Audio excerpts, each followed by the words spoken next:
Mr. Secretary, please read. Senate Bill 1439 by Senator Leno, enacting to residential real property. Okay, thank you. Thank you, Mr. President. Colleagues, I bring you a district bill to deal with a district problem. Now, I know San Francisco is not at the top of everyone's interest list, but I do ask for your indulgence in that this is a very serious problem in San Francisco. The bill has been brought to me by the mayor of San Francisco to author this local control measure. With good news, there's always a shadow, and the amazing news, in fact, I didn't quite believe the statistic when I read it, was that San Francisco has created more new private sector jobs in the past 6 years than 47 out of 50 states, about 52,000 new jobs. That is terrific. Our unemployment rate is among the lowest in the state, along with Marin and San Mateo counties, and it has brought in a lot of new money, of course.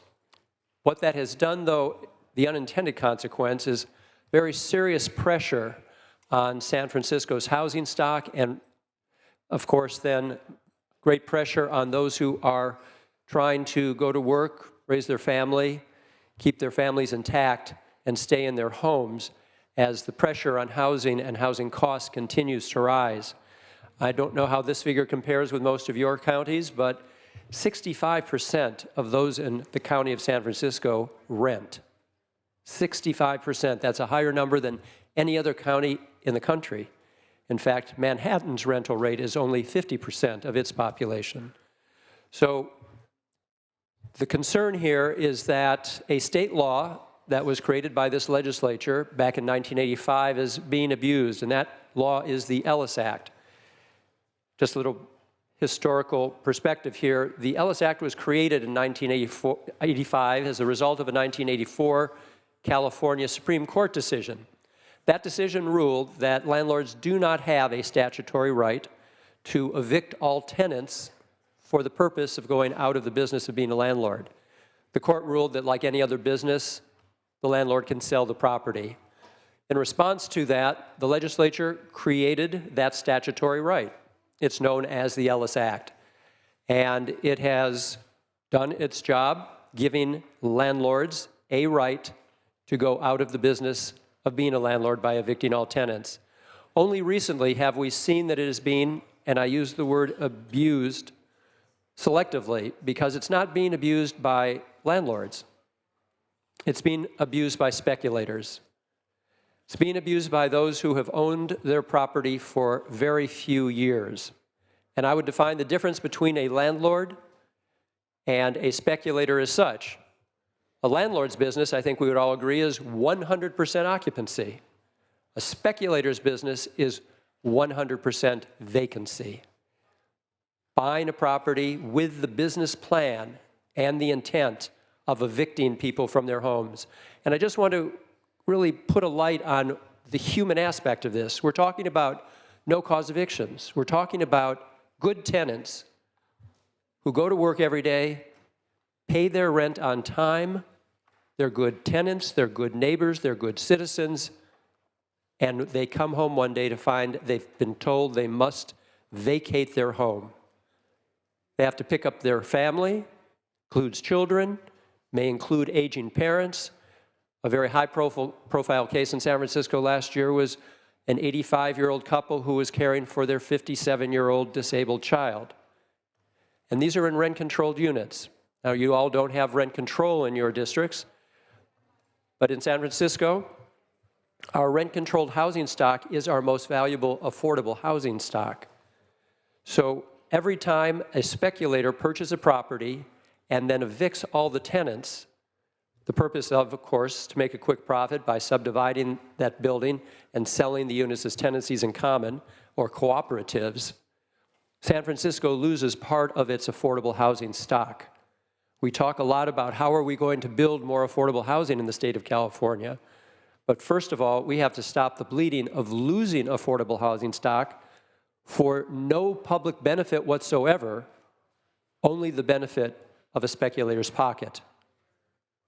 So what this bill would do is recognize that San Francisco's housing and rental situation and market is unique to California, if not unique to the country. And recognizing that uniqueness, this bill would give authority to the City and County of San Francisco to be able to, through the passage of an ordinance with the signature of the mayor, require that a property owner own the property minimally 5 years before using the Ellis Act. And why did we choose 5 years? It's not an arbitrary number. The Ellis Act already requires that if you do Ellis Act your building, you cannot re-rent those units for another 5 years. So we mirror that by saying before you can use the Ellis Act, you must own it 5 years. And we can document that in the last 2 years, 80% of these Ellis Act evictions were by those who own the property fewer than 5 years. In fact, more than half of the evictions by someone owning the property fewer than 12 months. In half of those, the property was owned fewer than 6 months. So we believe that we want to differentiate between a real landlord and a speculator. We don't want to touch the statutory right that was given by the legislature for those who are indeed landlords. I'm not challenging that one bit. I'm not suggesting there is any political will to do that here. But why would we not want to give San Francisco, and singular San Francisco, it's a district bill, it will impact nobody else's district but San Francisco, the ability, the authority to consider this at the local level, local control to deal with a local issue. And we have brought together a large coalition of support for this bill. As I mentioned, the mayor is the sponsor. Business leaders have stepped forward. Over 75 tech companies, many of the names you would recognize, have come out in support of this bill, including Twitter and Salesforce.com and Deloitte and Yelp and Zynga and the Silicon Valley Bank and Expedia. The list is long. Business leaders such as the Bay Area Council are in support of this bill. The Bay Area Council is an organization of the largest employers in the 9-county Bay Area in support of this bill. And you may wonder why. I'm just going to quote from a recent news story. The Bay Area Council did a poll this year and found that 79% of those surveyed, and it would be those in the 9 Bay Area counties, considered housing a crisis, regardless of their county, their age, or whether they owned a home or not. And the CEO of the Bay Area Council, Jim Wunderman, was quoted in this story with regard to both housing and transportation. These are becoming strategic issues for business. Jim Wunderman said, quote, "We're seeing more employers finding it difficult to hire people because of the cost of housing." So this is just one piece of a very challenged housing market. Housing concerns are regional. Silicon Valley is also creating a lot of jobs and having trouble keeping up with its housing demands. A lot of their employees moving to San Francisco, further exacerbating the demand on limited housing. Now, there are those who might suggest that it's San Francisco's problem because San Francisco didn't build enough housing. Well, that may be in the past, but I can tell you this mayor has set a goal of building 30,000 new housing units by 2020. He is on track to accomplish that, and upwards of 20 to 25% of those units will be below market rate. So we are doing what we can, but we cannot afford to continue to bleed existing affordable housing stock, not at the hands of landlords using their statutory right to go out of the business, but by speculators. And I want to close by just discounting two arguments that we know the opposition is using. In fact, it's actually printed in the committee analysis.